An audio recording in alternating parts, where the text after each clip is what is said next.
meeting some of my friends at a bar in Northern Virginia. It's not too far away from here. Like right after this. Like around 8. Where is it? It's in Courthouse. It's not Courthouse. It's not far.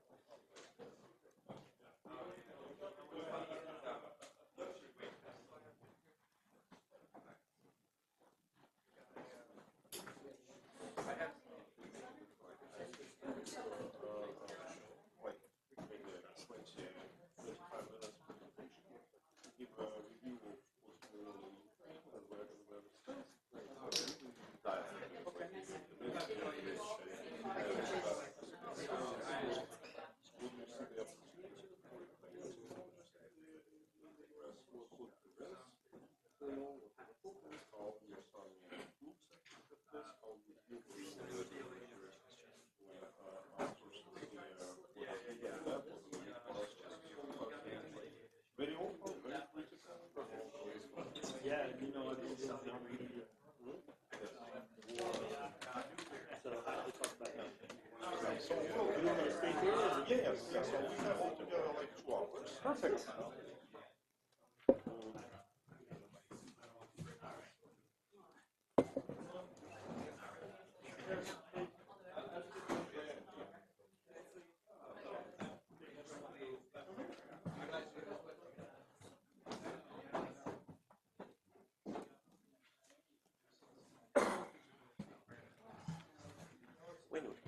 We start like this. If you want to proceed so that it will be more convenient for you, then you. But we start here. We start here so that I can introduce you formally. Very nice.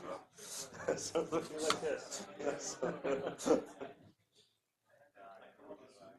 And we all need to speak in the microphones because it's broadcasted on YouTube. So we're not off the record. Well, okay. We're on the record.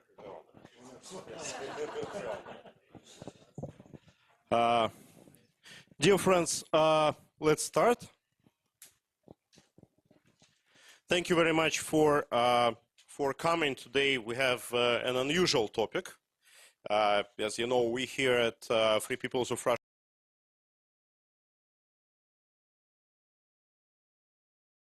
think tanks, and that's one of them. You know, it's about what's going on with new technologies in Ukraine.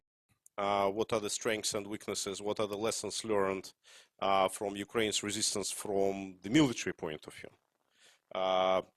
And that's why we have a fantastic and outstanding speaker today with us, Rear Admiral Michael Hewitt, our good friend. Mike is currently the founder of IP3 International, the company that does a lot of international development of new technologies, in particular in energy space and in defense technologies, obviously. Previously, Michael had an outstanding career in U.S. Navy. I think it's in your family. It was even your father was a naval aviator, and you yourself was on the same thing. So he combines both the Navy and aviation experience, which is extremely useful for us in the defense industry. Michael was in charge of reconnaissance activities and Joint Chief of Staff. So again, everything that is so important for Ukraine these days, Admiral Hewitt had first-hand experience. That's why please welcome Michael Hewitt. So the way we will work, I will start with a small presentation. I hope it would be small, you know, about what's going on right now in Ukraine in terms of technologies. You know, what is this drones industry that so many people are talking about, how it emerged, and what state it is right now. Then we move to dialogue with Michael. and we will talk about how this experience can be applied to the United States and United States military, and what prevents and what are the bottlenecks and what's the problems of Ukrainian ecosystem and what's are the opportunities. And then, as always, we open floor to questions. So we're supposed to work as usual until 8 p.m. But we think about questions, you know, so we would like to have them interesting. So let's start with the presentation. So it's working. Yeah. So firstly, some videos.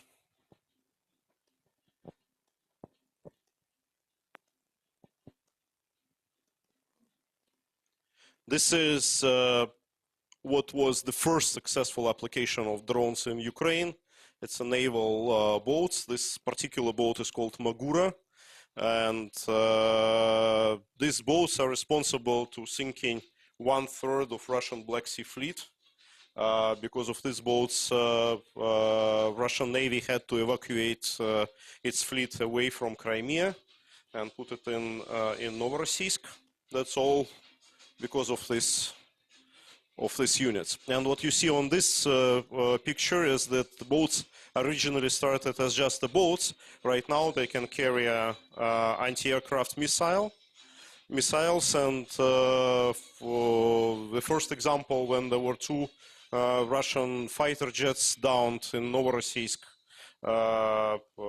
was like 2-3 months ago.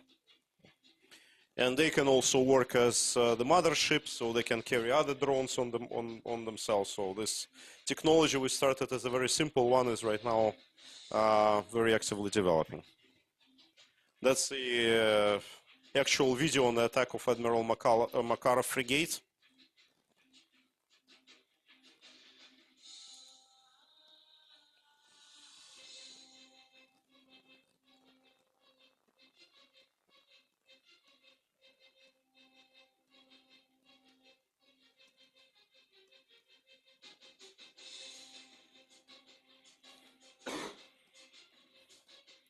Basically, just only a Russian ship which was sank not with the drones was Moscow cruiser.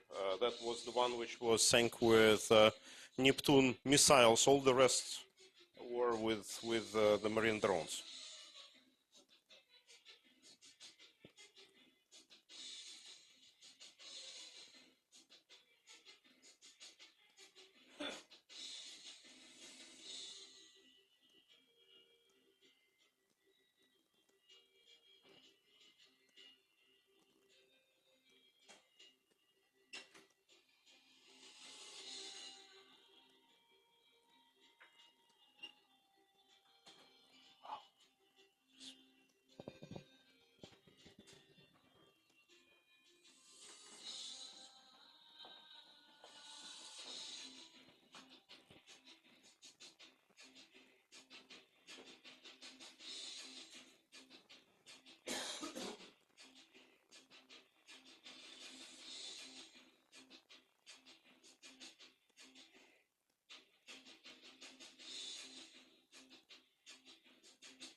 Let's move to air drones.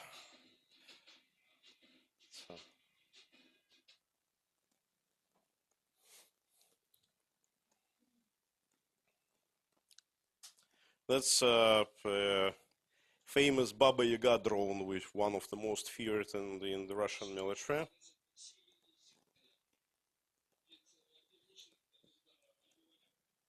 This Nemesis Unit 412 is the first unit of unmanned system forces. I will talk about this military unit later.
So what he mentioned actually is very interesting phenomena that originally the biggest prize for both Russian and Ukrainian army was to hit a particular tank or something like serious.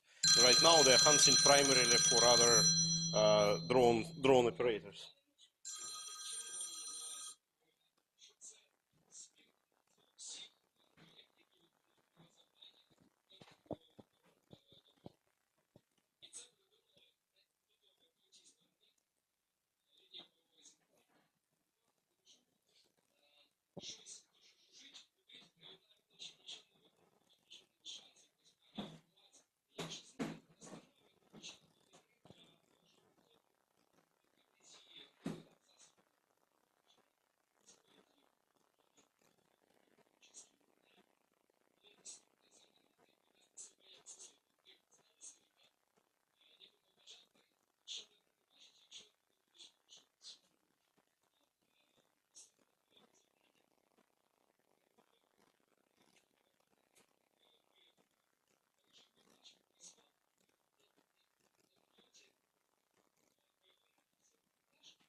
Okay, I think that let's move forward. The details on how these units operate we can discuss later. So I will start with the very basic things, about what are drones in general. So they are autonomous, remotely controlled, unmanned systems which can do both military and civilian tasks. They can do a lot of different things. They can not just attack. They can observe. They can track. They can deliver. They can be used for communications. They can use for many other different purposes. In particular, in the military applications, we see right now that drones are way more efficient than traditional human military personnel, because they can do a lot of different things that humans can do. But most importantly, obviously, is that drones significantly decrease losses in the army. And basically, it is the drones that resulted in the current equilibrium at the front in Ukraine, when nobody is moving anywhere. And if one side wants to move like Russian side is trying, it results, in outstanding human losses. In general, the tasks that are being assigned to drones are very different, not just military. So it's different video, photos. Many people from you probably used DJI Mavics. They're very popular. Make movies. There are special now devices when you can just walk and the guy just flies next to you, picturing of what you do. So there are a lot of toys like this. About the projects that are happening in the United States and in other countries, like Amazon is developing a system of delivery by drone, air delivery of different products, and FAA right now is making a legal framework so to make it available in all of the country. Obviously, a lot of different tasks that are related to observation. In Ukraine, for example, the original application of drones was not military, it was in farming, in agriculture, when they were controlling the vegetation, when they were controlling the harvesters which were moving across the fields, all these type of things, and they were there at least 5 years before the large-scale invasion, so it's not something new. In several countries, drones already used for the traffic control, obviously different communication tasks, entertainment purposes, you name it. Actually, the drones appeared very long time ago, basically almost at the same time when traditional aircraft. The first one was in 1896. So it's 130 years old technology, and many things that we see right now in Ukraine are basically not so much different from that bird that you see at the top picture. Just the communication unit is totally different. Optics is totally different. You know, the control devices are totally different. But the avionics is very much the same. And obviously, the military application was always the main driver. Basically, there were attempts to use unmanned aircraft during World War I. It was not so popular because you could use men, and it was more efficient. The remote control was not available, but nevertheless, the first mass-produced drone, air drone, UAV, was emerging during World War I. It was called the catering bug. The famous V1 of Germany during World War II is also a drone. It's again very much the same as what Ukraine is producing right now, and obviously it's famous. It's played a lot of role in the bombardment of Great Britain, etc.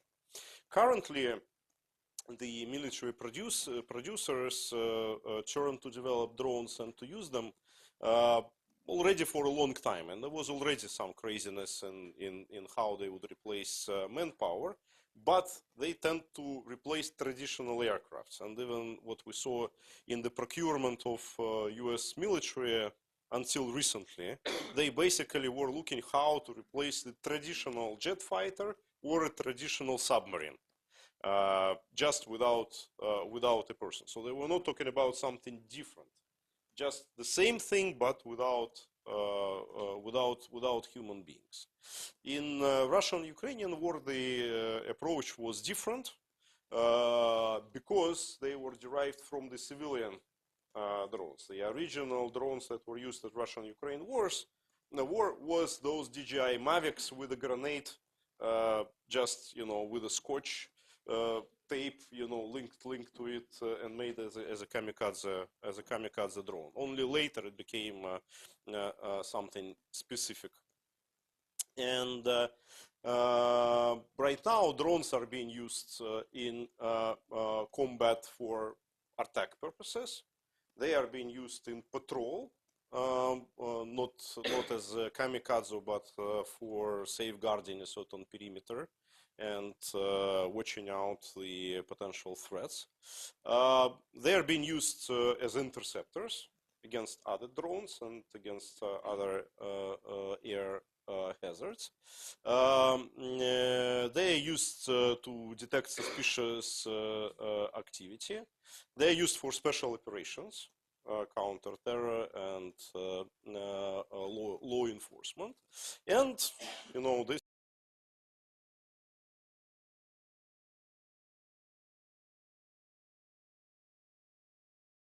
soldiers, for wounded soldiers, are being delivered with drones.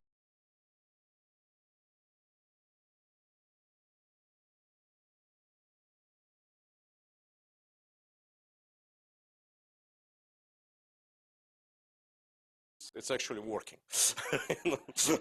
And obviously, drones become a very important deterrence factor. The knowledge that the enemy uses a lot of drones prevents the adversary from advancing in a certain direction. And very interesting thing is what is very intuitive for many. In the modern war, and this number is not changing for quite a while already, to kill one enemy soldier, you need to spend, in average, 200,000 bullets. Obviously, most of them are being shot just in the air. So that's the actual ratio, which is not changing, I believe, from Vietnam War. Admiral would probably correct me if I'm wrong. That means that if we take $1 per bullet, so that means that each kill costs $200,000. As cynical as it sounds, but the math here obviously matters. Alternatively, one life of the enemy soldier can be taken with 10 average artillery shells. again, that's the actual number. If one shell is $3,000 to $4,000 each, that means it comes to $30,000 per kill. In the drones war, in average, it's being spent 2 drones to get an enemy soldier. The current cheap drones, which are approximately 2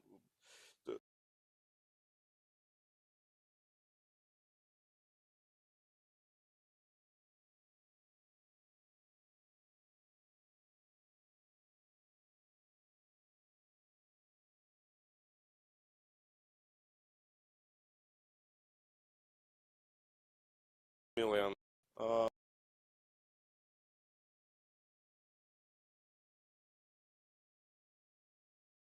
Of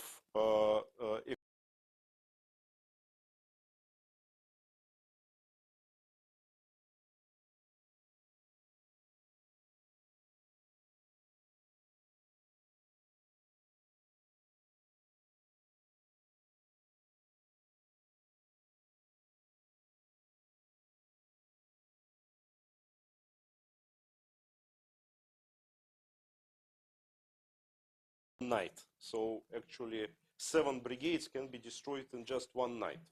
That's why in the modern day Ukraine war, you would not see tanks anymore. They're just not being used. You know, we are not talking about neither T-90s advancing at the field, nor Abramses, nor Leopards. They just take as far away from the field as possible because they are being wasted, you know, within several hours when they approach the actual battlefield. The same.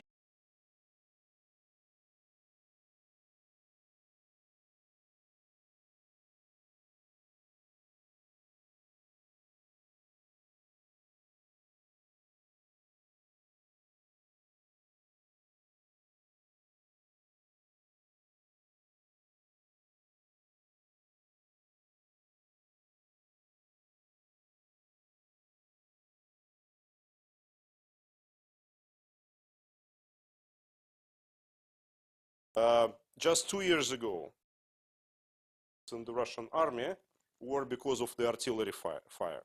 Right now, artillery accounts for approximately 9% of the losses. 80% of the losses in the Russian army is because of Ukrainian drones. So that's the math, and that basically reflects the nature of the future military conflict, which is asymmetrical. The great power against a small countries, small groups. United States obviously is not ready for this kind of battle, because before, you know, it could project its force remotely without in the physical confrontation.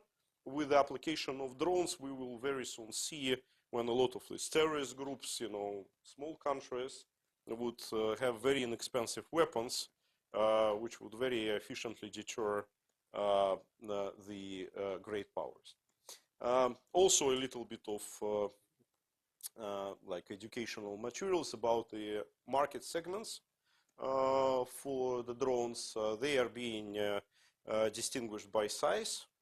So there are mass market drones, small drones below $5,000 each.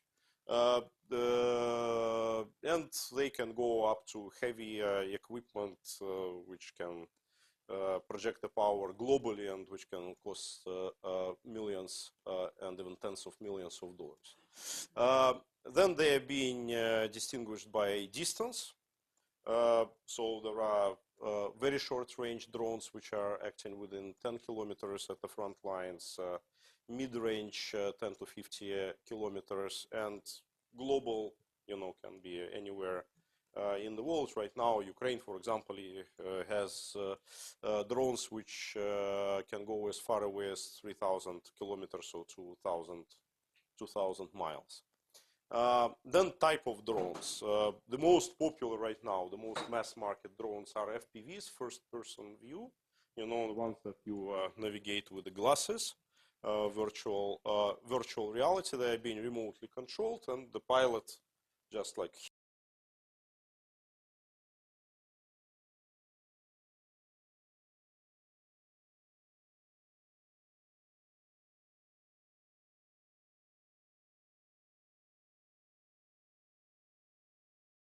autonomous, pre-programmed, so a certain route.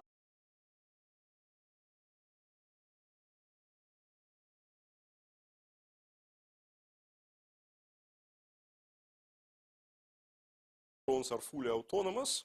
There is an AI, you know, when they're being just launched, and then they decide for themselves what they're gonna do. And obviously many people raise, and very legitimately, a lot of ethical concerns about this, because then nobody knows what kind of decision that they actually gonna take, whom they're gonna attack. And lastly, the differentiation is in the medium where they operate. It can be a air copter with rotors, it can be fixed wing, also air. They both are classified as unmanned air systems. Then it can be a marine unmanned sea vessel, USV, and then it can be it can be a submersible, also USV, and then it can be a land UGV drone, which is like remotely controlled tank, so to say. So, if I may, like to finish, then, and yeah. I would not stop here for a long time. I wanted to demonstrate the whole technology stack, which is right now available in Ukraine. So Ukraine produces all the different type of UAVs, USVs, you know, long range, short range, motherships, submersible, ground vehicles, as well as a lot of technologies which are supporting the drones war. And that are smart mines, that are drones which are sleeping on the ground, which wake up when the enemy approach them, different sensors, detectors, fortification tools. Radio electronic warfare obviously is one of the most critically important factors on the field. Very important is the software that manages the battlefield and which actually coordinates using of different drones, different telecommunication tools, as well as the different radars, lasers right now is being developed very actively, optics and so on, and so forth. So what's currently happening in the Ukrainian tech industry, and that's the last portion of my presentation. Ukraine now has more than 6,000 companies which are producing different defense technologies. Collectively, they have approximately $5 billion US in revenues. As much as it sounds, it's less than 1% of the global defense market, but that's a game changer at the field of battle. More than a dozen companies in Ukraine, and here is no official data, it's just my observations, but more than a dozen for sure, could be 24 companies, have already revenues which are above $100 million. So they are not small. All of them obviously differentiate that they have a battleground experience, and what also makes them separate is very short feedback loop. They're extremely agile. They change the technology literally every day, which is absolutely not typical for the defense industry in general, and that's their advantage, which sometimes turns into a disadvantage. I will talk about this later. The talent in Ukraine is very motivated, obviously, because of the war, and in terms of the cost of this talent, we can debate whether it's so cheap or not, but it's definitely extremely motivated, and that's why they achieve a lot of great results. Price performance ratio anyway is definitely the best in the market. And what's actually crowned this whole industry is that Ukraine became the first country in the war to create a special type of military forces, which is called unmanned system forces. Guess what was the second country which did the same? Russia. Yeah, but they're so much lagging behind. They announced creation of these forces a year and a half ago. So far, they didn't finish creation of this military directorate which would supervise these forces. In Ukraine, It's very well known. It's developing rapidly. And right now, the objective is to bring its manpower to 5% of the combined manpower of armed forces of Ukraine. So it's not small. But nothing is so easy, and Ukraine defense industry experiences a lot of problems, and probably the problem number one is that as agile, as sophisticated, as capable those companies are, they still all, even those which have several hundred million in revenues, they are at the garage stage. It's, you know, sophisticated garages, but they have no corporate governance, no IP, no procedures, no standards, no nothing. It's the reverse side of necessity to be very quick in response to the needs of the war, but it's not how the traditional companies are being built, and that's what prevents them from international expansion. Wars require agility, while international customers always require very strict standards, certificates, compliance, etc., etc., etc. Production in Ukraine, for obvious reasons, for the outside customers, looks very unreliable, and many friends of mine, they lost a lot of equipment and a lot of their production capabilities because of missile strikes. They're regular. It's being repaired. It's not so expensive, but nevertheless, you know, in terms of the reliability of supplies, it's a very negative factor. Ukraine, until 1st of September, had their exports prohibited. And that was for a reason, because the position of the president was that how we can ask for international assistance if we're exporting arms, that's not logical, and that's why we better export nothing. Now he was convinced that, you know, Ukraine needs certain type of things, but can export different types of things, like those drones, and there was a new law passed by Верховная Rada. And since 1st of September, the main restriction is lifted, but it's still a long way. It's still a long way to go. From other side, the Western customers are not ready to buy internationally produced arms. Even countries with relaxed controls and rules, like, I don't know, Middle Eastern customers, they already say that, like, let's create at least a joint production at our on our territories to produce this kind of things. In the United States, it's the paramount problem. United States is just simply not buying any foreign arms at all, so it requires relocation of the companies to the United States if they want to sell something. And last but not least is that large companies like Lockheed Martin, Northrop Grumman, you know, others, they basically have a certain monopoly on the market, and they don't want any newcomers, which are the disruptors, to come to the market. It's very easy to see their authority. The current arms market is estimated in $600 billion US, and just 20 billion are being awarded to small and medium-sized business. All the rest goes into these big mammoths in the United States and in Europe. What is happening in Ukraine is about to disrupt this, but not everybody is so happy about this. Thank you very much. I would conclude on this. If you had a question, you know, you may ask, and then we will start talking. I was going to ask, when you get to the large, heavy drones that can go 1,000 kilometers, what's the difference between that and a guided missile? Well, number one difference is payload. Drones are relatively lightweight. Regular missile can carry half a ton of explosives. Drones usually 10 times less than this. But at the same time, usually such a missile is not being remotely controlled. Well, on the coordinates, yes, but not, visually, and many drones are.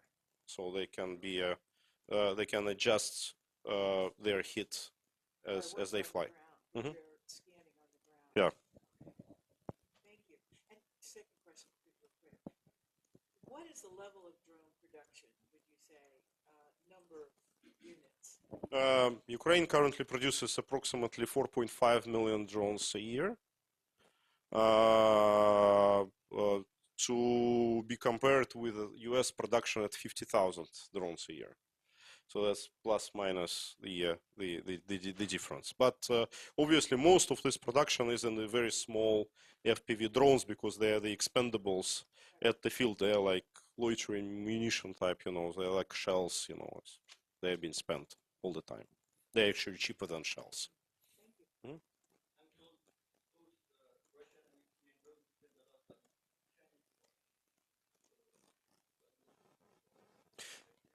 Yeah, good question. Thank you very much for asking this. There are companies in Ukraine which achieved independence from Chinese parts.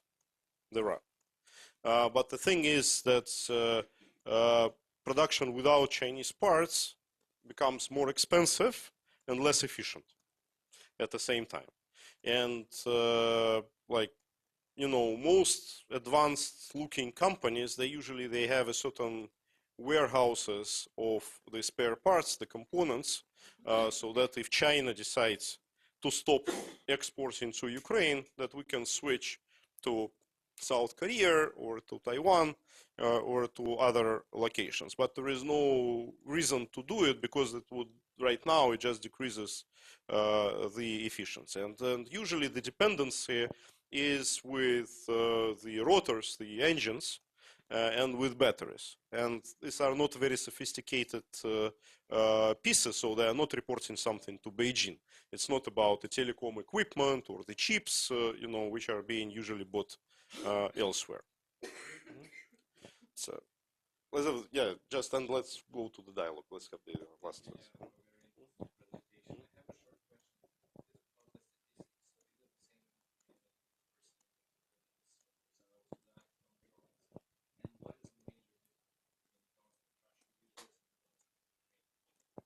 Also, thank you very much for a great question. The statistics on the Ukrainian side is slightly lower. It's more or less in the same numbers, but I believe it's like 70%. Because Ukraine does not disclose the statistics, so I can make just an educated guess. With 80% on the Russian side, it's a clear information, but here I am guessing, but it's slightly lower. And the reason why it's slightly lower is because Russia can use the gliding bombs, and this type of stuff which Ukraine doesn't have. So it can use just conventional airplanes also at the battlefield, and that changes the math a little bit. In terms of types of drones, Russia actually producing no less than Ukraine. It produces a lot. It's way less diverse because in Russia it's very much centrally controlled and driven by the Ministry of Defense and to certain businessmen with access to security forces, to with connections to the military, etc. In Ukraine, it's a genuine ecosystem of private players. That's why it's more diverse. But there is also the downside. The downside is that it's less predictable, and it's less stable and whatever. And that's why right now everybody in Ukraine is thinking what would happen if the ceasefire finally happens, what would be with these companies, that's why they start looking at the international diversification. So, Admiral, I am sorry that, it took me so long. It was a fantastic presentation. Thank you. My first question to you, we see that United States for a very long time was basically deaf to these new technologies. And even US drones producers like Admiral, Shield AI, and others, even they were struggling in delivering their technologies. But in this summer, Secretary Hegseth came up with the idea, so we should turn to these new technologies. Do you yourself, as a military person, believe that it's a window of opportunity for Ukrainian companies, or whether it would stay in the United States only for the existing players? Well, thank you, Ilya. And first, let me thank you for having the opportunity to be here. It's always an honor to be with Ilya, and I always learn so much myself from these great presentations. I'm actually quite envious. I was in the U.S. Navy for 31 years. I flew P3 Orion, so I hunted Soviet submarines. I have maybe 2,000 hours on top of Soviet submarines with no kills, not even one torpedo dropped. He's killed more Russian military than all of the U.S. Navy in the history of the Cold War. So I'm quite envious of that. I don't know if it is a compliment for me personally. I'm quite proud to be a friend and just amazing. And we will get into these topics. I think they're so important, everything that you outlined. I will say the history of unmanned systems for the U.S. military, I actually designed the replacement for the P3 Orion. If you're familiar with this airplane, we hunted Soviet submarines. It was a 4-engine turboprop airplane. And we decided to replace it. And so we designed a new airplane. It's actually a Boeing 737. But we also designed an unmanned system to offload many of the missions that could be done better with persistent high-altitude drones. So when I replaced the P3 Orion with the P8 Poseidon, we also we took a Global Hawk. And if you're familiar with Global Hawk, it was one of the first UAVs. The wingspan is larger than most commercial aircraft. It's a huge drone. But it didn't drop weapons. It flew at a very high altitude for long periods of time. So our progression into drones prior to Russia's invasion was quite different than yours. We became quite good in the war on terror with drones, with Predators and Reapers, and if you're familiar with those drones and taking out Al-Qaeda, we got pretty good at advancing the innovation against the threat. But we're nowhere near as good as Ukraine is in innovation, and the cycle of innovation to the war fighter and back is done in, I say this all the time, when you're fighting for your survival, you become very innovative very quickly. And in some ways, had Ukraine been under NATO rules and NATO procedures and EU rules and foreign military sale rules and what we call ITAR compliance rules, I'm not sure you would have been as effective as you are. 100%. Because you were able to operate effectively without all of the obstructions to innovation was why you've been so successful. I'll also say that I think that, so I was in Odessa at the Black Sea Security Forum, and I was doing an interview with the media, and I was talking about how Ukraine was advancing in not just payload, but endurance and range and concept of operations around unmanned systems. And the very next day was when the Ukrainian attack deep in Russia happened and took out most of the Russian bomber fleet.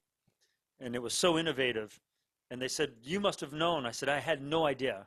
But it was a demonstration of not just capability, but concept of operations.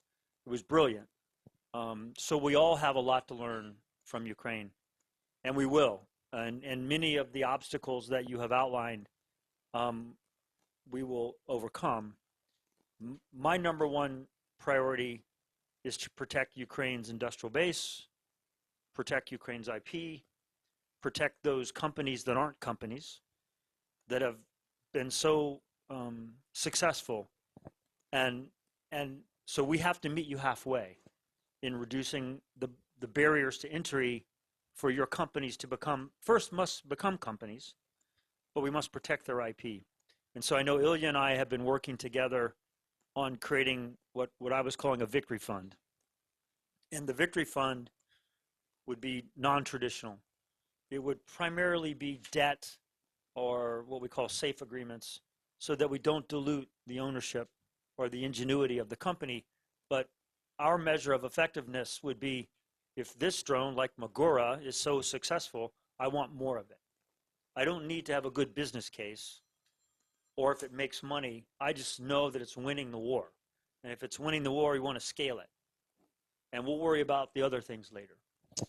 No, you're absolutely right. But still, we're coming to practical things. And as I mentioned during my presentation, before June this year, I saw just several announcements for bidding on behalf of DoD, and they all were for submersible drones. I wouldn't debate, how efficient they are. We are not having that many of them in Ukraine for a good reason. And the reason is obviously in communications, being able to remotely control them. And actually, it just, again, price performance, it doesn't make much sense. But because there was a request during this Lviv event last week, actually was presented the first, submersible, like, big stuff called Taloka. It's the drone which is sized this building, submersible, which looks like a submarine. I believe it's just to satisfy American appetite, but it doesn't make much of a sense. But this August there was another announcement, and it was for the first time. So it was the announcement for companies which have an experience of producing at least 1 million of small UAVs. And there is just 3 countries in the world which has experience in producing more than 1 million UAVs, which is China, Russia, and Ukraine. So for us, it was obviously not much of a competition. But if we are looking at the point of the customer, it doesn't make much of a sense, because what United States government would actually receive, it would, staff certain warehouse with 1 million of these UAVs, which become outdated like within a month from the delivery date. So we see that still the approach is very much from the old ages. We can be happy with, because we can make revenue because of this. But it still means that the thinking in US military is still from the old times. How you see this, and do you think it would change? So US at the end of the day is the most innovative country in the world, usually. Well, it has to change, because you've demonstrated that the old system of procurement can't pace the threat. So we will have to change many of our procurement rules. And I think what you're seeing Secretary Hegseth do is press for more innovation, quicker contracting, simpler solicitations and procurement, so that we can start to create a model that would model against your technology. We will get there. I think one of the things I do want to say is that the success of Ukraine against the Russian Black Sea Fleet and the drone warfare, the asymmetric on asymmetric warfare, is not indicative of all future warfighting. There will still be major navies against major navies, major armies against major armies. And so we don't want to fall into the trap of thinking that 21st century warfare is now defined by drones on drones. Because it simply isn't the case. And we know that.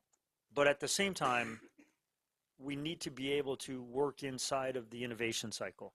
So with the advent of AI and the advent of autonomous systems, and those are the 2 things I think about the most, it will completely change how we develop technology. And I think the Department of Defense wants to become more innovative. We've done this before. If anyone of you know of InQtel or DIUX, we created these entities in the government because we knew that 20 years ago, the private sector was ahead of us in innovation. Silicon Valley was more innovative than the Department of Defense. It used to be the opposite 50, 60 years ago. most of the innovation It was Department of Defense who would started develop. Silicon Valley. I'm sorry, Correct. so it's And not then the other way Silicon around. Valley became the host of innovation, and we worked very hard to attract Silicon Valley to the Department of Defense, and we're still not there, because even their culture of procurement is different than ours. So it is incumbent upon the U.S. military and NATO to change its rules to accommodate this technology, not the other way. But then what to do with the resistance of the large players? Because basically this industry, and especially in the United States, it's so well controlled by the professional lobbyists and established connections with these large companies. It's so easy. All contracts are extremely long term, with huge budgets.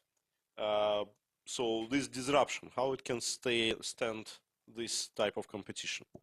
Well, you've even met companies that are more innovative than Lockheed Martin and Northrop Grumman, companies that are just as unhappy as you are about the big monopolistic defense industry, such as Sierra Nevada or GTS. I mean, they're very innovative, and they can produce things much cheaper than Boeing or Lockheed Martin. And I think there'll be an opportunity to kind of push the old defense industry out of the way in many of these areas. They also, let's not forget, we're going to be replenishing artillery shells. We're going to be rebuilding the defense industrial base. There is a lot of investment that needs to happen from this war for NATO. And one of the things that the president was able to do was get NATO to go from 2% of its GDP to 5% of its GDP commitment to NATO. That is a large chunk of money. And what that money wants to be obligated to is new technology. So you kind of have this situation where NATO wants to invest in future warfighting. They have all this money now. So what we want to do is create the ability for that money to be invested in the innovative technologies. And I think we'll get there.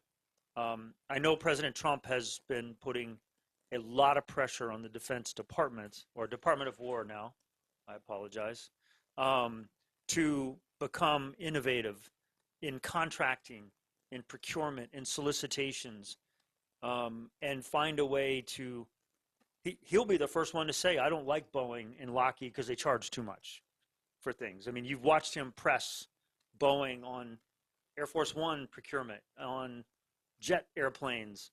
I mean, he's his own contracting officer. And so he's Should we put our production in Qatar? Well, so it's interesting.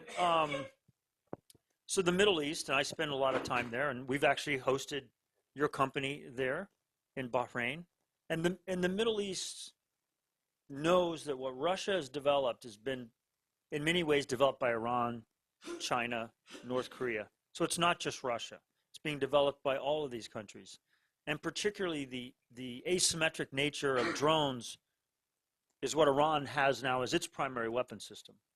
And so the GCC countries and Egypt and Jordan, they all want to be able to defend their countries from the asymmetric threat.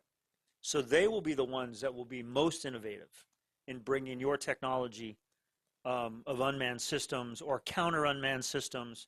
And again, I always think about the biggest missing piece to this is data, and how we take data and use it in the battlefield in real time. And one of the things that when I came back to America after visiting his factory, I was telling the folks in Washington that one of the things that the Ukrainian companies do so well that we don't do well is measures of effectiveness.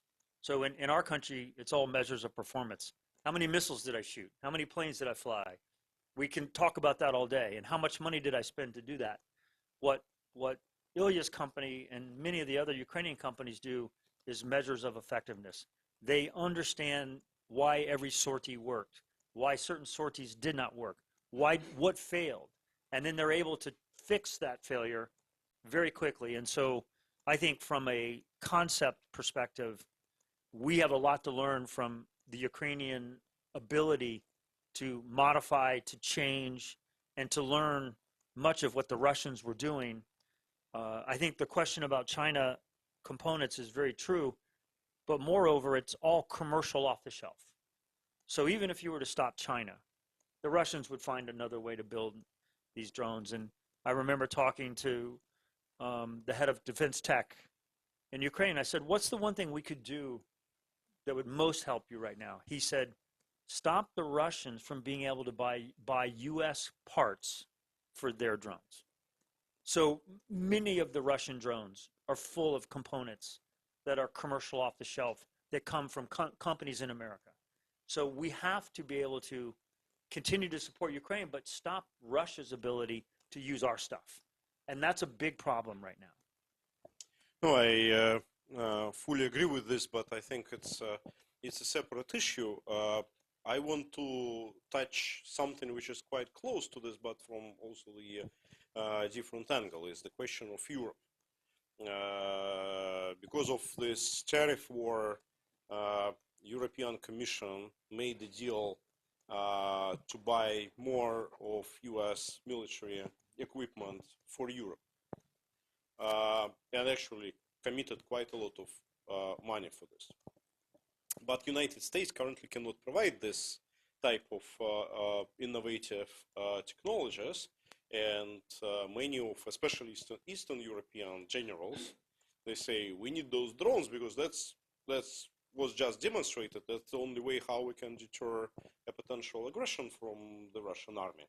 So we don't need any more tanks, you know, or stuff like that. We need more drones. Do you see the contradiction there, or maybe it's vice versa, a window of opportunities if then Ukraine companies would start their production in the US and become American producers? So, right, 2 to 5% of the GDP is a very, very large number.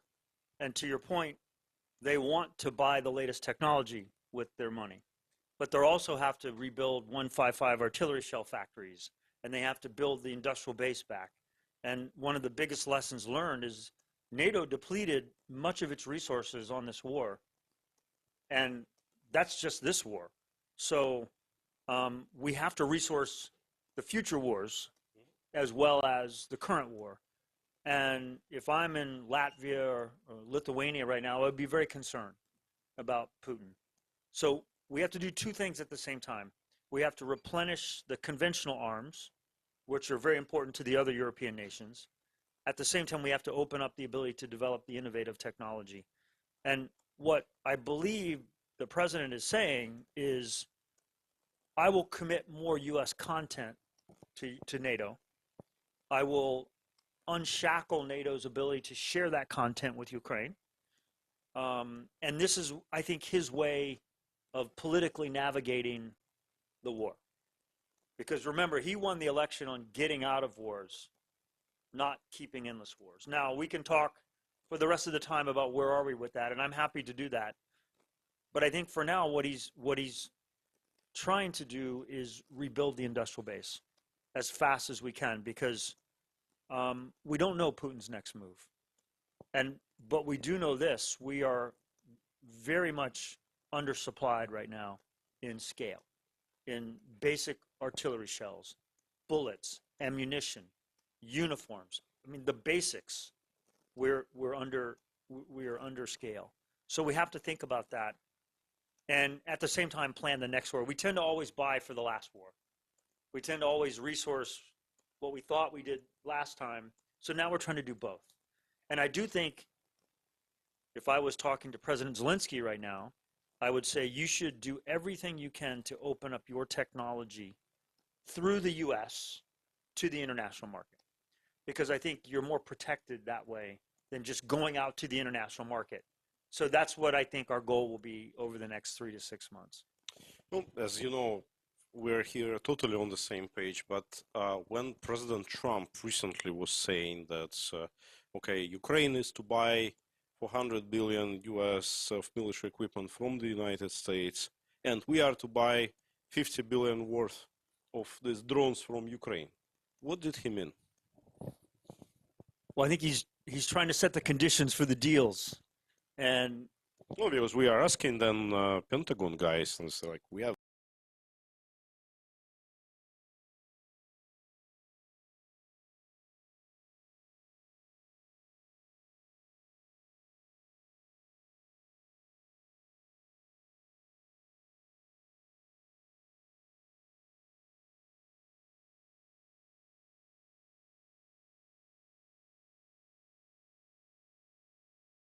Why are you selling more equipment to Ukraine? He is going to push them very hard, and I think you're watching, as we like to say, the aircraft carrier turns very slowly, and he's trying to turn it like a speedboat.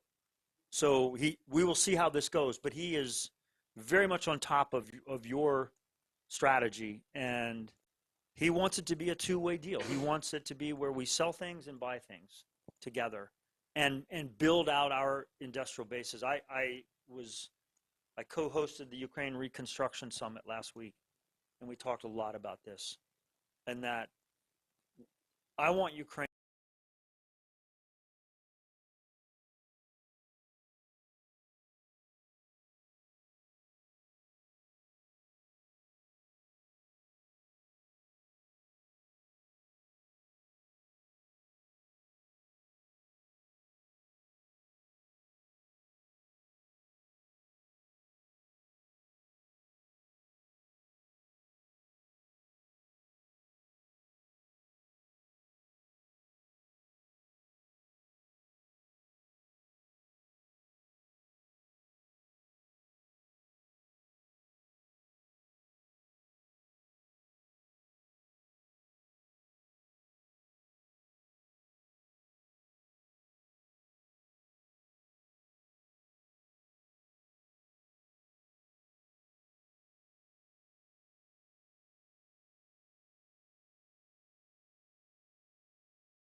Ukraine's IP and can follow the rule set of America.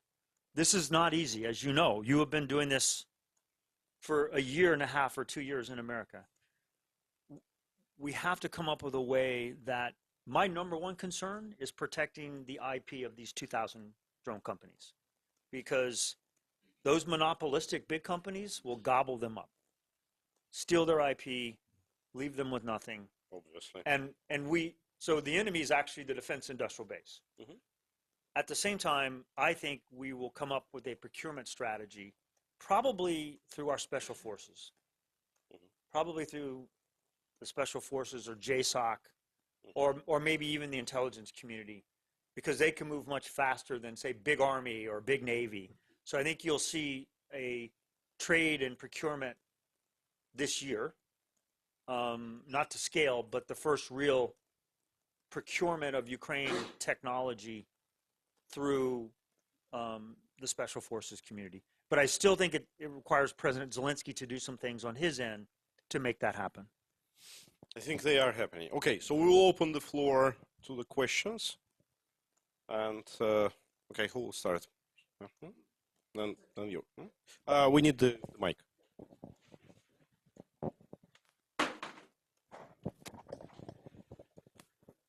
We've been talking a lot about asymmetric types of responses.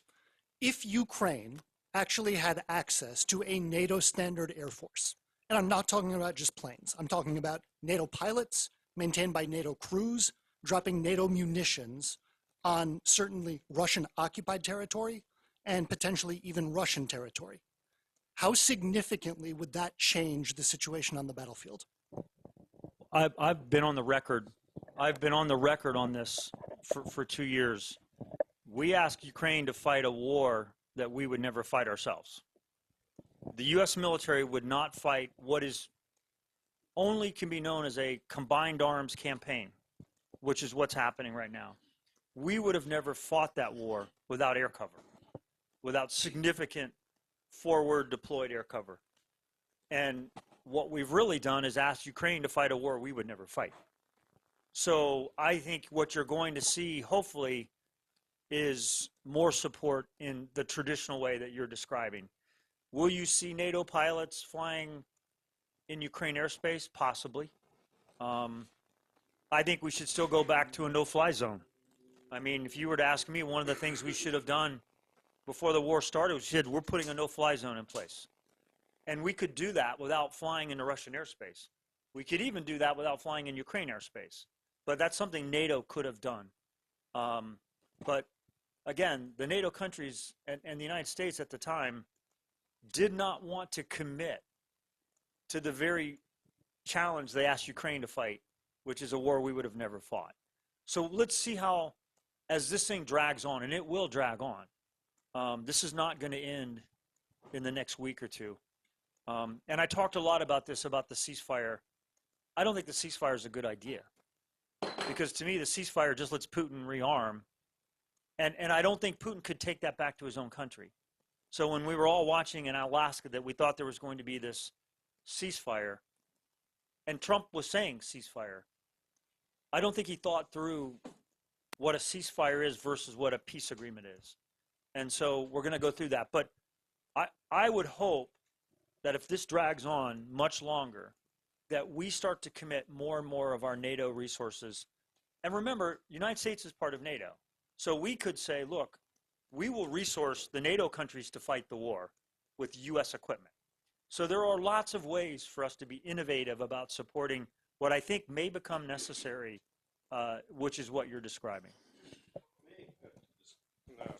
I'm just sorry, I would quickly add to this question, because I think before we go somewhere else, there was this recent attack on Poland.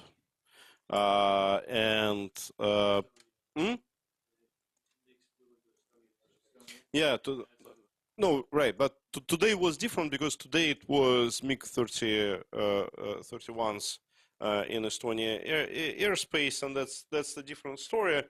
I don't want to go right now in a more general, like, geopolitical security discussion. I want to stay on the technology. So there was an attack by 21 drones originally, and the response was with F-35s and F-16s, and the result was that out of these 21 drones, they shot down like 4, I believe, and they did more damage with the missiles they shoot on those drones rather than drones did themselves. They were totally technologically not ready for this. Neither anti-missile defenses, nor detection, no nothing. It's like totally wasted. And the thing is that what we see in Ukraine is also, it's just inefficient. Nobody in Ukraine is firing sidewinder missiles on Shahed drones. It doesn't make any sense. So when do you think NATO would be actually ready to confront this type of threats? They are developing counter drone systems as fast as they can, because they know that right now you don't want to shoot down a $10,000 drone with a $1 million missile and miss it, right? So this obviously isn't going to work. I think what Putin is doing is pressing the envelope on NATO right now, purposely. Estonia, Poland, Latvia. He's pressing the limits to see where he can start his negotiation of a peace deal. I think right now we have no answer for Russian drones in NATO countries. So counter drone systems are probably being developed as fast as drones are being developed. And there are lots of interesting technologies, as you know, that are being developed to counter the drone program. The Patriot systems, the large surface-to-air missile systems, are a thing of the past in large part. So I would expect that if they're not spending a large chunk of their money on countering drones, then they're probably not thinking about what they should be doing. Again, I'm sorry, but on this thing, one of the reasons why Ukraine was relatively slow in developing anti-drones, counter-drone system, was that because the industry is very much privately driven, so they want flashy results. When you develop a drone which kills the enemy soldiers or blows the refinery or does the attack on Kremlin, everybody is saying like, wow, that's cool. When you are doing something which is like counter drone, nobody sees it, because nobody can understand that, you know, you maybe saved a lot of lives of your own citizen, you know, but it's not so flashy, and that's why it was significantly behind. Basically, it's just this year Ukraine started to develop this kind of solution. But that's where the government should come in, and that's where the Western government should come in and make a financial incentive to do this. But right now, I don't see any signs of this, or maybe I'm wrong. I think it's happening. I mean, I certainly see the defense industry talking a lot about counter UAS systems. We were already developing them in the Persian Gulf because we were being attacked by unmanned systems from Iran or unmanned boats from Iran. And so we were developing counter UAS systems. And again, I think the concept of what we call Q to kill, from where it takes off to where you find it, you classify it as a threat, and you kill it, requires all of those aspects of the technology. And I think we're getting very close. Will it be part of the Golden Dome? It will be part of the Golden Dome, and I'm glad you brought that up, because one of the things that we're working on that complements this so well is what we're calling a mesh network. I mean, if you think about traditional IT systems, which are everywhere, right? Telecommunication portals. What we want to use is that infrastructure with new sensors on them, such as acoustic sensors or LiDAR or other sensors that can be counter-drone. So you're going to see the Golden Dome is developing compute at the edge and power at the edge. But what we want to do is take advantage of existing systems as fast as we can. So I think counter UAS will be, I know it is a large part of the Golden Dome, which again has a lot of resources. We want to position ourselves to fund these technologies with that kind of money, because ultimately developing the network of Q to kill has to be done. And right now, as you said, it's very much tactical, force on force. And what we need to be developing is more of a global picture. And I know your company's involved in some of this, and we've got U.S. companies doing the same thing. Sorry for keeping you waiting. Well, thank you for your explosive presentation and talk. That was great. I think you've answered most of my question. Anti-drone stuff. 1, 2, 3.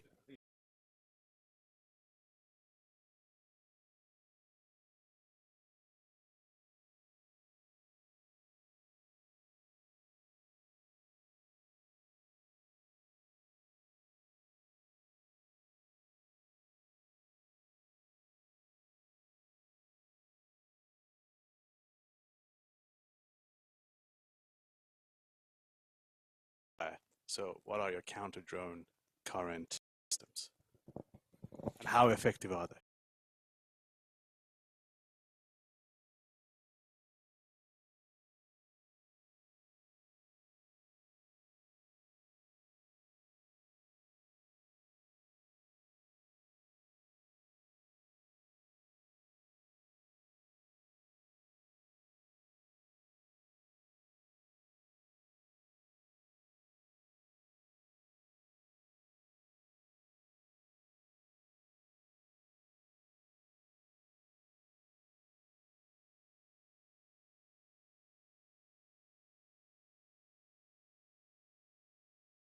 Engineering, in software, Admiral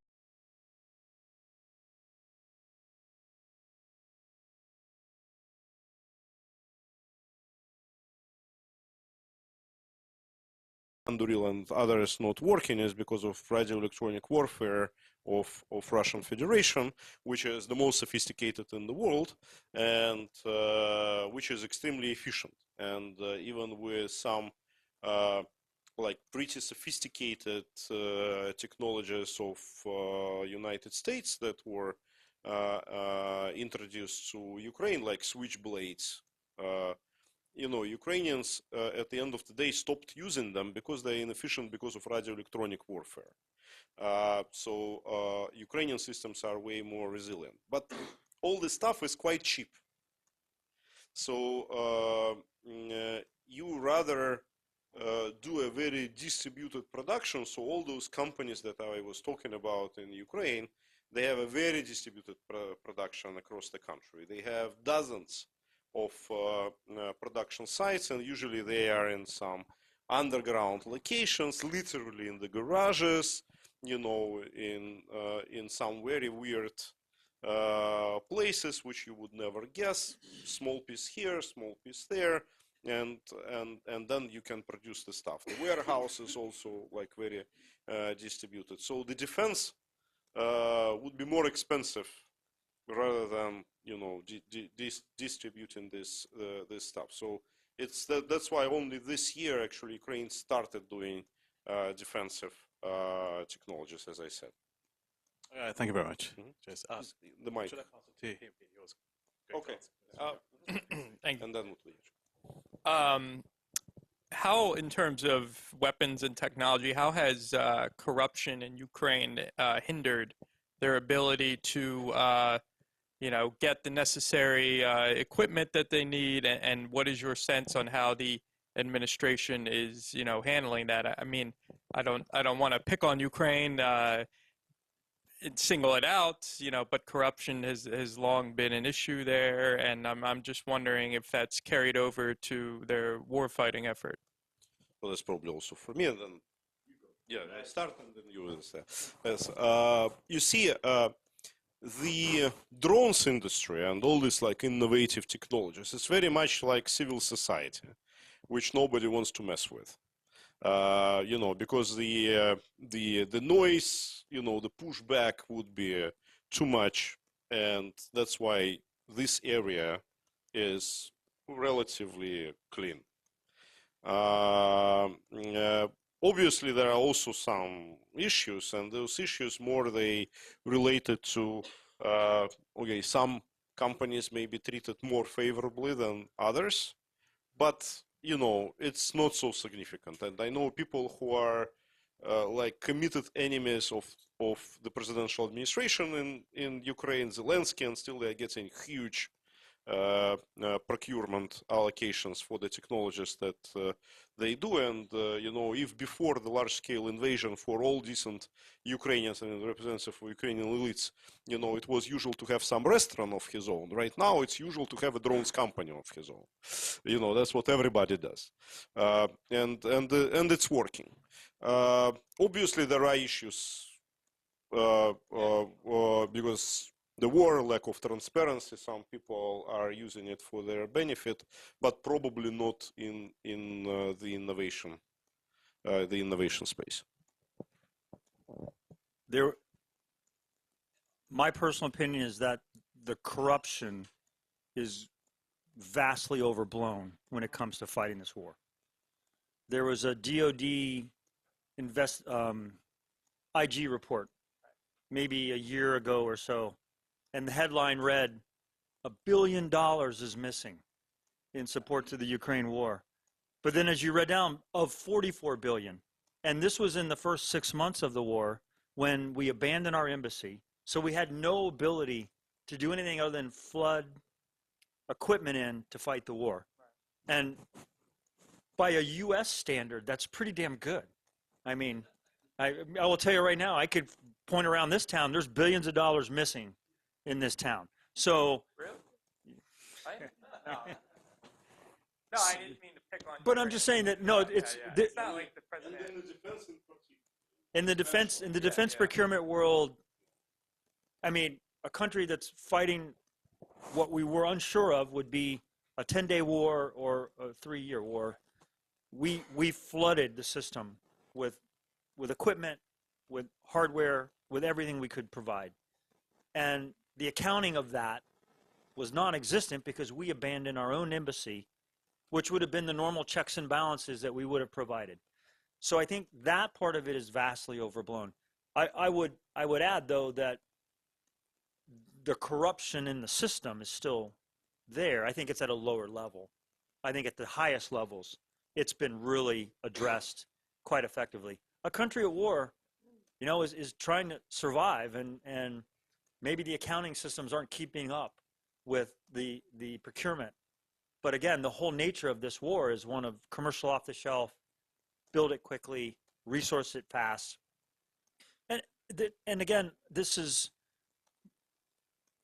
a three-front war happening in Ukraine. Obviously, the Russian military attacking Ukraine. There are the Putin sympathizers that have been there for years, and Putin has had them there long before this war began. And then there's just the sheer attempt by a democracy to become more westernized while it's at war. And I think it's been a phenomenal evolution of fighting all three fronts at the same time. And what you're going to see is many of the state-owned enterprises of Ukraine will become more private-led enterprises. So that's why I focus so much on rebuilding the Ukraine industrial base, because I want it to be part of that Western standard. Because this very problem of selling into the international market will run up against this corruption analogy, whether it's real or not. So we have to address it head on and address it aggressively. But in my opinion, it's vastly overstated in terms of the actual dollars going into the hands of the warfighter.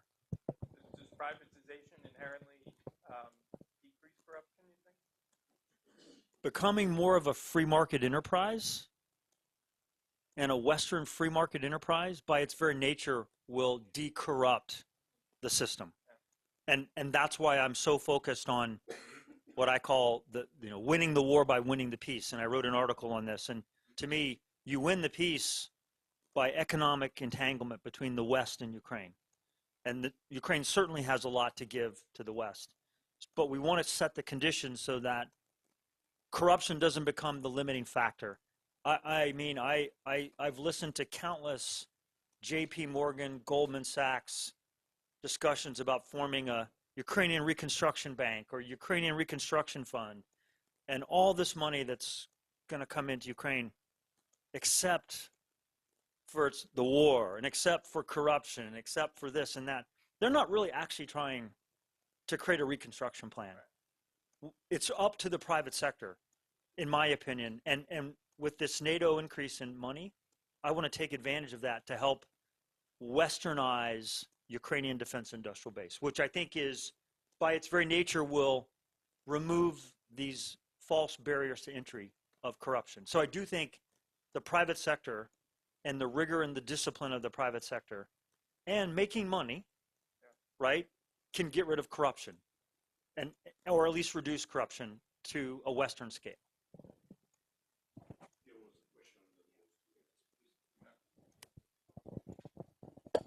Hello, thank you for your presentation. I kind of have two questions. I remember I've been following the war since it started, and I remember reading about drones being used to support FPV drones that had like signal repeaters to help extend the range of FPVs so they could go far beyond what they were originally capable of. And nowadays we're seeing a lot of fiber optic drones. Do you believe that this particular innovation signals to observers who that can develop more advanced like electronic warfare systems and capabilities, that autonomous drones are much more plausible? And additionally, kind of a second question, how do you think Ukraine can circumvent this problem? Because now we're going, it almost kind of feels like we're taking a step back a little bit from some of the more advanced capabilities and kind of going, well, if we just attach this cable, they can't hack it anymore, or they can't jam it anymore. So, and we're seeing now drones that originally had longer range capabilities now being more limited to how much fiber optic cable can we attach onto it. And additionally, because we now have to attach this cable, now we have to make the drones bigger so they can fit the same amount of payload, or vice versa, or sacrifice payload. Yeah, and Ilya, let me hand the mic to you in a second, but one of the things we did in the war in Afghanistan was we created, persistent airships that were connected by fiber, not to replace autonomous systems, but to augment them, because there are certain missions, particularly persistent stare, surveillance missions, that can be done because you can move more data on the fiber optic cable than you can through autonomous systems. So what we learned in Afghanistan, where we would put an unmanned system that was cabled at 10 or 20,000 feet and it would sit there all the time. And what that allowed us to do in the war on terror was to create a faster kill cycle. So if you're looking for the IED maker in Afghanistan, and they're all driving Vespas, and they're all wearing the same clothes, and the guy ditches himself into some building, and then he comes back out 2 days later, you have to start over again.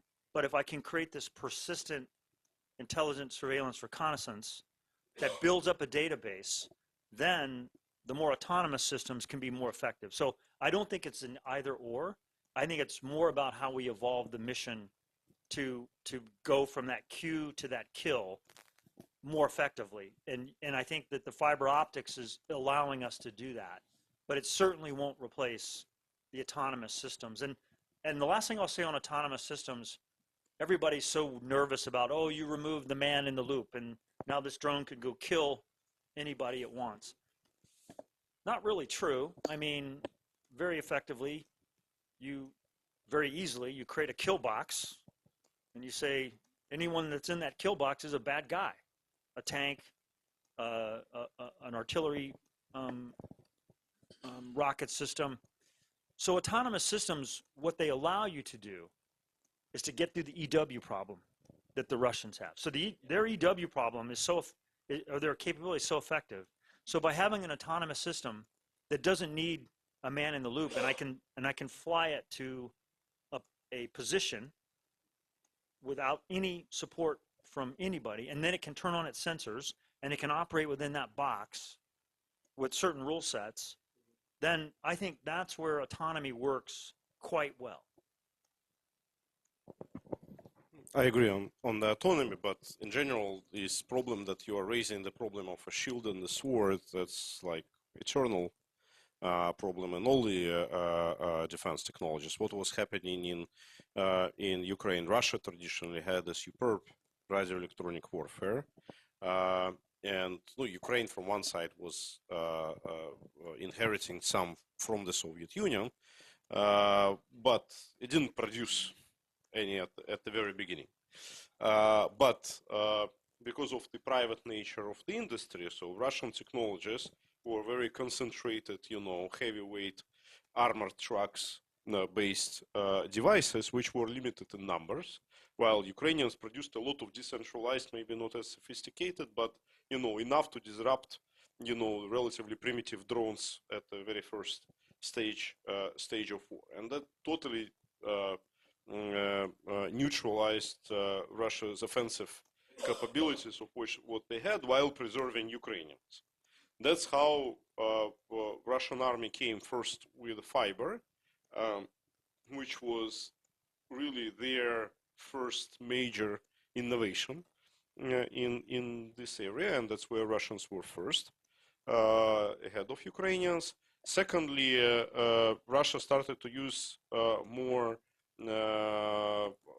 larger heights of their drones, not going so low when they become affected by the radio-electronic warfare of Ukrainian army. And because Ukraine doesn't have the anti-missile defenses that shoot high, then they were defenseless in front of Orlans and Lancets, the drones that fly high. And even Shaheds they start to put at a larger height, so they are immune from radioelectronic warfare.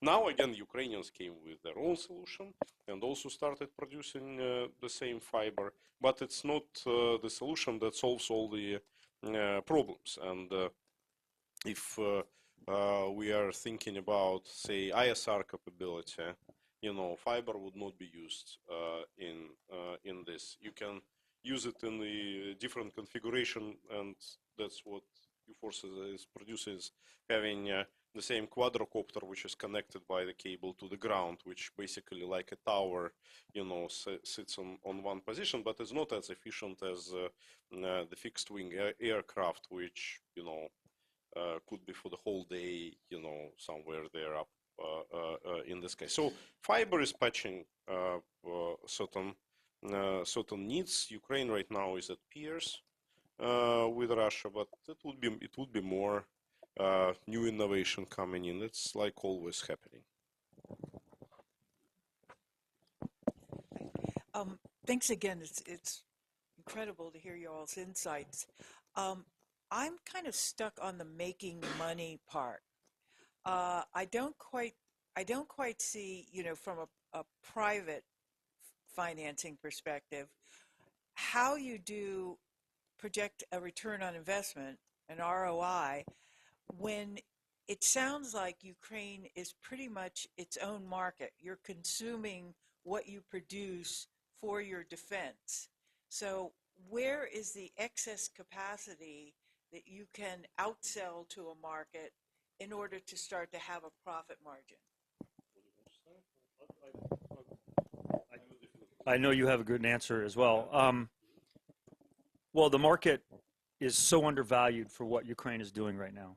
Cyber warfare, unmanned systems. The money's sitting on the sideline waiting to invest in Ukraine technology. There's just limits to do it right now. So the investable market will export from Ukraine in a large way. Some of the things that we're focusing on through investment is data.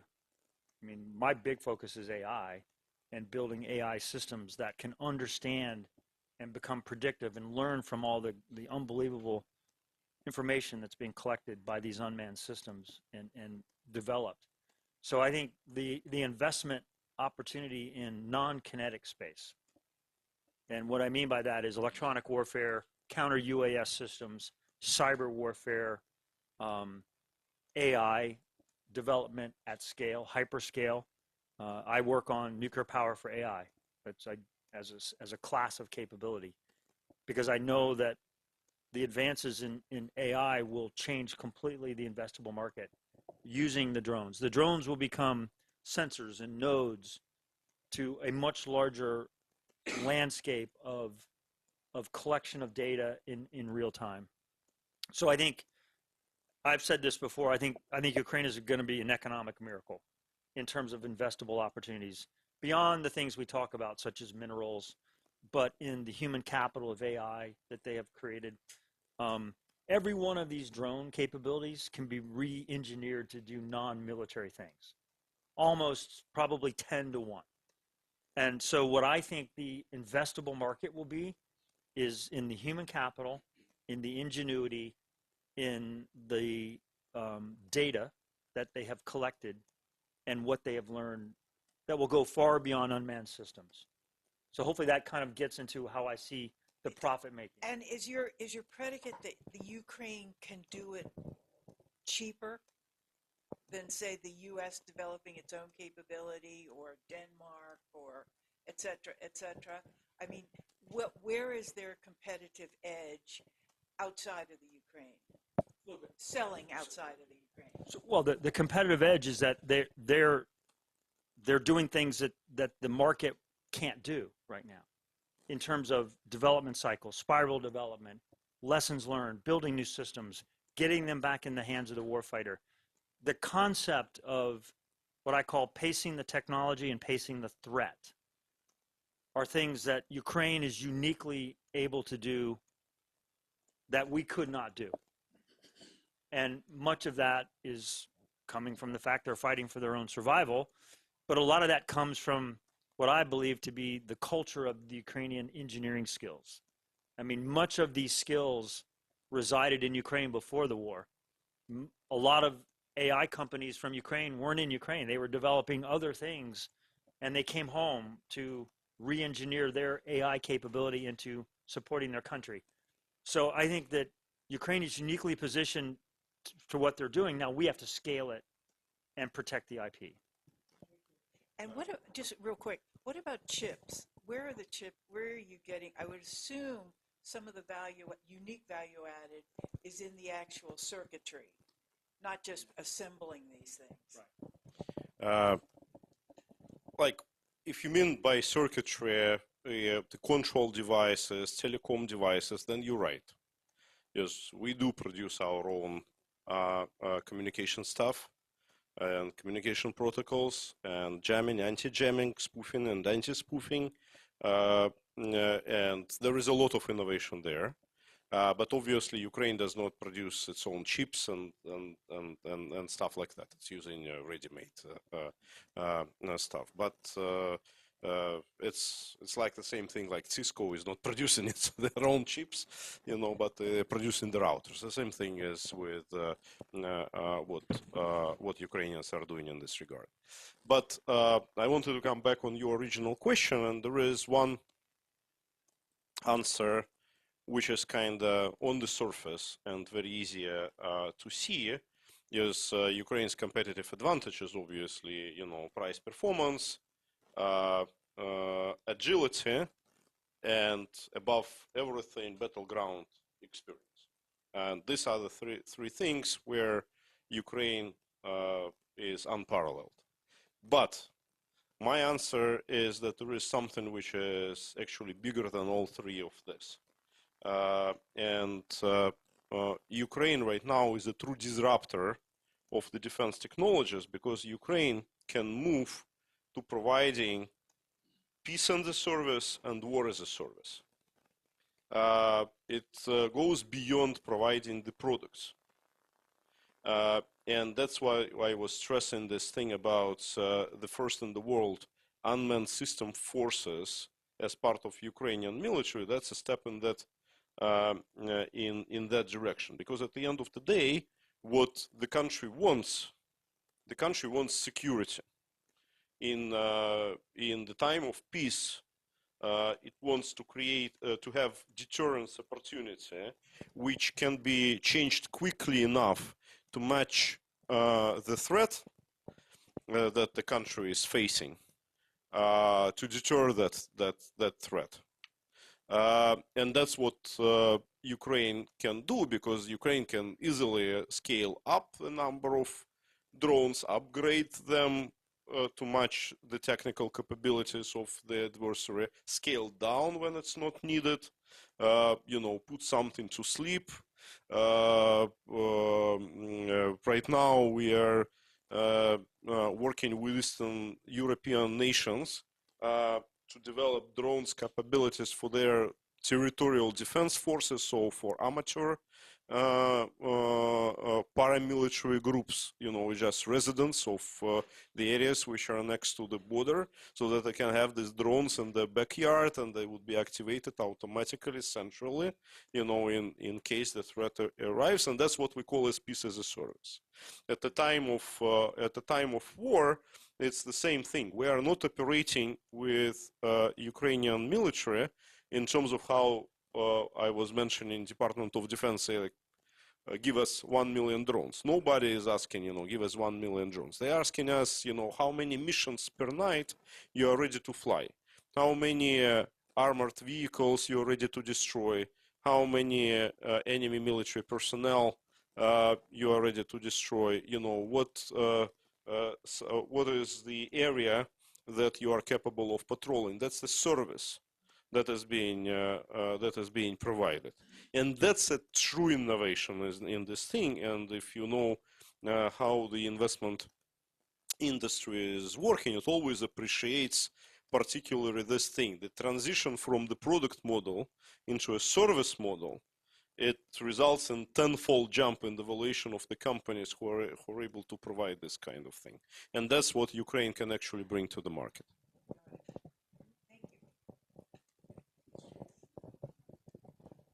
Hello.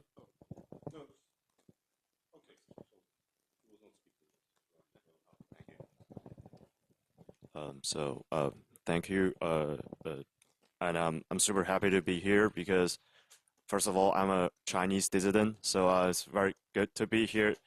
You know, it's a place built by Russian dissident. I'm also a co-founder of an AI drone company. So we are trying to develop some business in Ukraine at the moment. We have an entity there.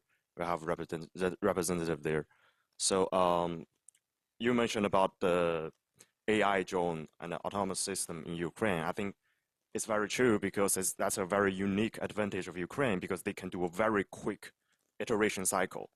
Like even a lot of like American company in California, they're not waiting, they are not planning to sell their stuff to Ukraine, but they send their prototype to test it to Ukraine. to have a title of battle proven, or to just simply test it to iterate their hardware design. So that's not something could be achieved at the moment in the U.S.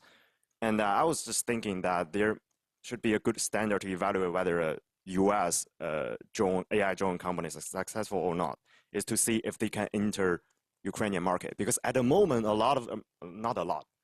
I don't even think any American drone company would be able to enter like a Ukrainian market. And we actually spoke with several U.S. startup in a few months ago, and some of them just saying that Ukrainian are underfunding, they don't have money, blah, blah, blah. But their drone, the problem is too expensive, like 20K, 30K, and this is a government market in the U.S. and the government are not really sensitive to the price. The Pentagon, DHS will buy it anyway. It's kind of like reminds me the thermal camera market in the U.S. Like if you go to Amazon and search it online, most of the thermal camera are made in China, in civilian market. And there are a few American thermal camera manufacturers in the U.S., but the reason why people buy in the U.S., like most of them, is trying to meet like NDAA compliance, so that's why it's very expensive. And they are not be able to, they are not competitive in the civilian market, which makes they cannot reduce their marginal cost per unit. So so that's and regarding the optical fiber drones, because we have some feedbacks from the frontline unit in Ukraine, and what they are complaining now is like the first is about the production capability. The production is just not enough, so they have to import it from China, and that make the whole process being very complicated and slow. And the second is the range is too short, so sometimes they have to send the drone operator very close to the zero line and put them on a very dangerous ground. And regarding the corruption, I'm not sure if you have mentioned this yet. The Brave One platform. So, would you really think that Brave One platform helped to eliminate the corruption issues? And second is about the chips. So what we know so far is like most of the drone stuff in Ukraine are still imported from China. Actually, so far, vast majority of them. And for AI drones. The chips used on AI drone are generally not advanced high-end chips like NVIDIA, but low or mid-end chips. And the major supplier and the manufacturer of those chips are still China. So would you see that, is it even possible for Ukraine or any other alternative supplier outside of China would be able to somehow set up a factory or facility in Ukraine? And that drove my last question is that in the past few months, we also heard that there's a lot of like Chinese drone manufacturers contact us saying that if it's possible to move their facility to Ukraine. Because, well, Beijing regime, essentially totalitarian regime, pro-Russia, of course, but it not means that every single Chinese pro-Russia. There are still a lot of people trying to move their stuff to Ukraine. And of course, there are also some people just simply trying to make money. So would you see that it's possible for some Chinese drone manufacturer to move their facility to Ukraine in the near future? Thank you. Well, there was a lot of questions you asked. Thank you for all of those. And I'll try to get a couple that you so Brave One as an incubator is a very smart way to bring technology or ideas into the market at a very low price point to see if, in fact, I mean, being battle tested is a good thing. In my time in Ukraine, and I would see these U.S. drone companies come over, and I'd always say, why is your drone going to be, because you bring ITAR compliance, you bring foreign military sales restrictions, and you bring, like you said, the government procurement mindset to the problem that's not a government problem. It's a commercial problem. So this is something we have to work through. But I would talk to these U.S. drone companies, and they all thought they had like the drone that was going to win the war. And you would realize that, no, they don't. And whatever you have built, probably Ukraine's already doing it better. I did run into a couple companies, and there was one by a young American who had a drone company that had been invested in. He was in Ukraine, and I was talking to him. I said, well, why is your drone so special? And he goes, I don't really know. I mean, it's like, and I go, well, it doesn't sound very special to me. And he goes, I think part of it is because I'm the world champion drone racing pilot. which I didn't even know there was a thing called drone racing, but apparently it's a big thing. And so his skill was piloting the drone. And I think, so when you start to look for where we could bring things into the market, it's that concept of drone operations or AI advancing the operations. I think that's where you're going to see, but for now, whatever you think you have that could help Ukraine win, they probably already have it. So let's just put money into what they already have to win the war first, then we'll sort the rest of it out. Because all we would bring right now is a heartache and a headache and too much money required to bring our system to a country that's fighting its war. And the last answer to, or the last question that you asked that I would answer, I certainly wouldn't want any Chinese companies in Ukraine. And I will also say that I think that this is exactly what China is hoping, that there will be a stalemate, that there'll be a protracted war, and that this war of attrition will open up the opportunity for Chinese state-owned enterprise companies to come into the market, be it critical minerals or be it the drone technology. I certainly wouldn't want the Chinese to get what Ukraine has right now. And I think a big part of what we're developing is making things China-proof. And it's not going to be easy, particularly with AI. So we are dead set on China-proofing everything we build. And I think Ukraine will move in that same direction. I see. Thank you. I would actually pick up from where you stopped, because we are with you in one boat. Me being Russian, you're being Chinese. Obviously, it raises a lot of suspicion. Especially in this industry. And the thing is that, unfortunately, these suspicions, they justified. One of my good acquaintance, Pavel Durov, of Telegram. I cannot question his personal integrity. But I would never trust Telegram as the technology, because I understand that there are many Russians there, and he cannot guarantee that none of those Russians are being recruited by FSB and reporting. So it's not a question of backdoor in the technology, it's the question of particular people who can collect the data and send it back to Moscow.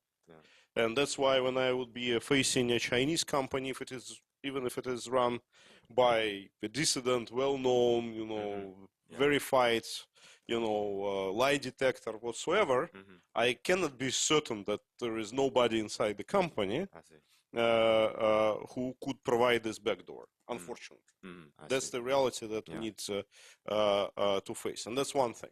The second thing is that I don't think it's a smart idea in the time of war to put any production inside Ukraine. I want, obviously, more jobs, more taxes, more revenues for Ukraine, but I would rather keep their R&D, innovation and stuff, but keep the production, the scaling capabilities outside. And make the supplies reliable, because also that would, if you're keeping it in Ukraine, that means you would definitely lose a lot of customers, which would not be certain about the reliability of the supplies. And lastly, I was mentioning it when I was speaking, is that we are very sensitive to the dependency on Chinese components. And I would say that overwhelming majority of Ukrainian companies are dependent, and overwhelming majority is thinking how to get away from this dependency. And many companies, they have a contingency plan, what would happen if Beijing would decide to turn off the supplies, and we will need to do it. And we are pretty certain that it would not result in the disruption of the industry, that we will be able to. Maybe some of the drones would become less efficient, as what the companies I am working with were testing. Usually they say we're losing like 15% of durability on the batteries. We are losing like 15% of efficiency on the rotors, but you know it's not terminal. So we still can do it. There's just no sense to do it at the moment when the supplies are there, because that makes the company less efficient, and that's it. I see. And I think that one of the ways to proceed is actually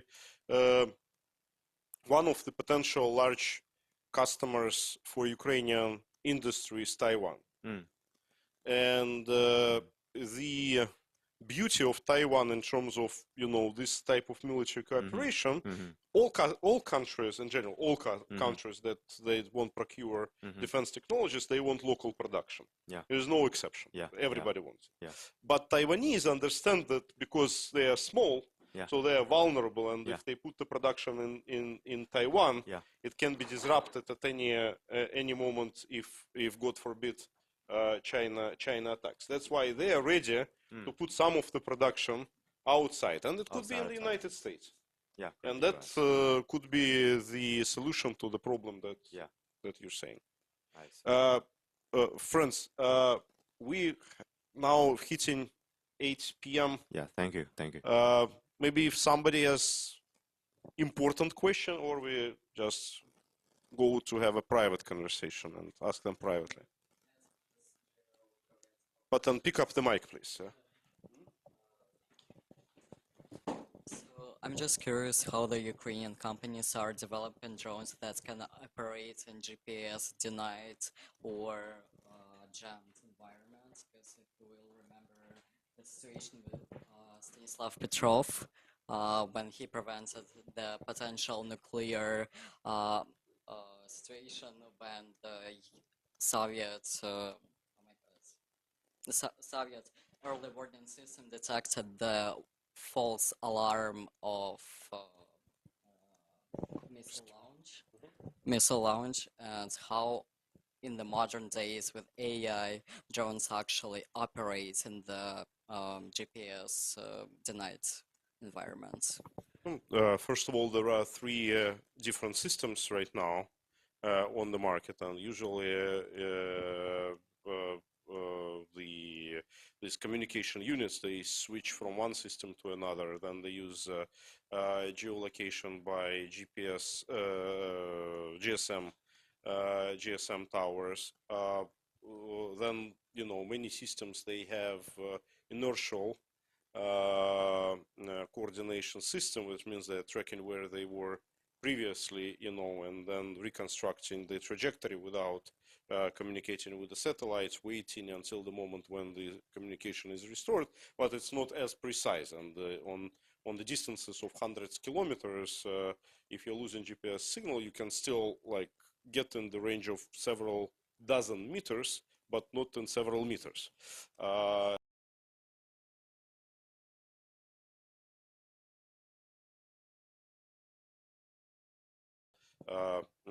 System, but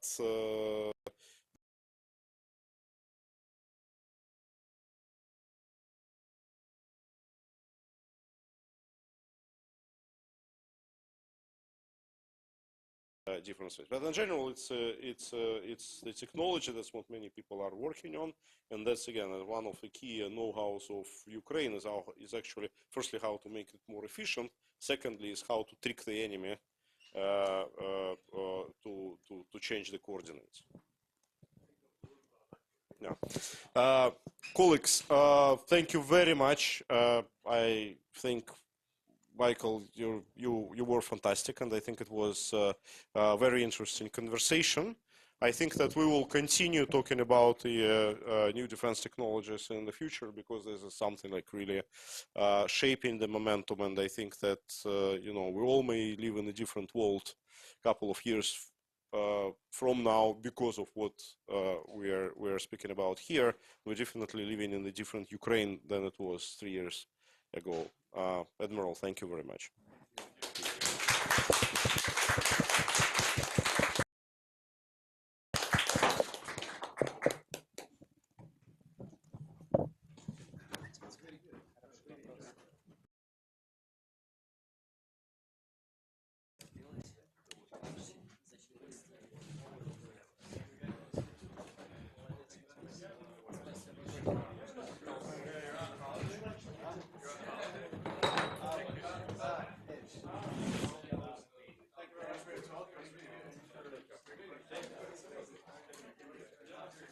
New force.